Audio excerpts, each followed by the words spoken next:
Dans la partie qui précède, on a calculé df sur dr. Maintenant, on va essayer de calculer df sur dθ. En considérant que r est une constante.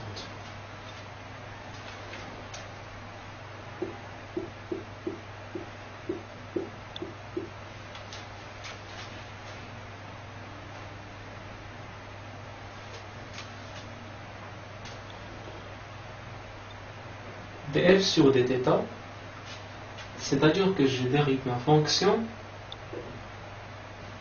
par rapport à θ en considérant que le reste des variables est constant. J'ai deux variables, r et θ, c'est-à-dire que je dérive par rapport à θ en considérant que r est une constante.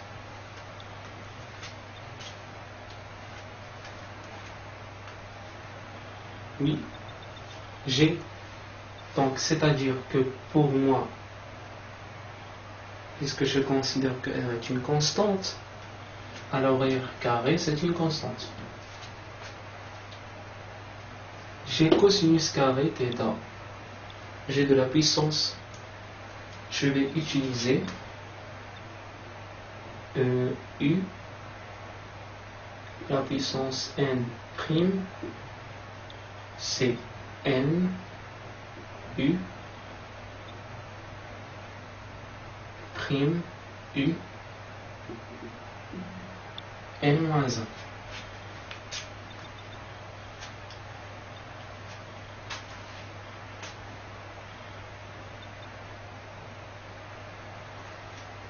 df sur dθ, alors j'ai dit que r carré c'est une constante, donc r carré, et j'applique tout simplement ça. Carré joue le rôle de ce n, donc de r carré,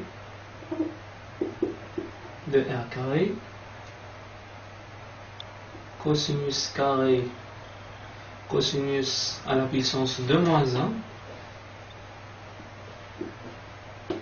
donc cosinus θ, et puis cosinus θ prime, c'est moins sinus θ. Donc moins de r carré cosinus θ sinus θ.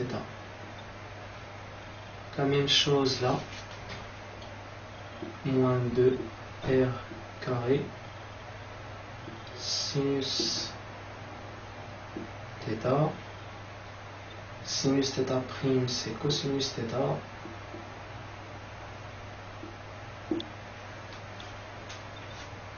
donc ça donne finalement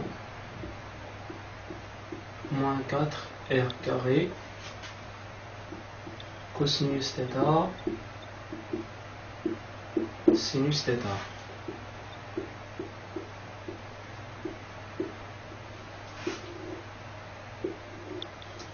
Après on va voir la question B. Pour savoir ce que dit la question B, il suffit de voir l'énoncé de l'exercice. C'est dans le bloc. Il est au-dessous, oui. Donc choisissez bloc et vous allez trouver cet énoncé de l'exercice 1 sur les outils mathématiques.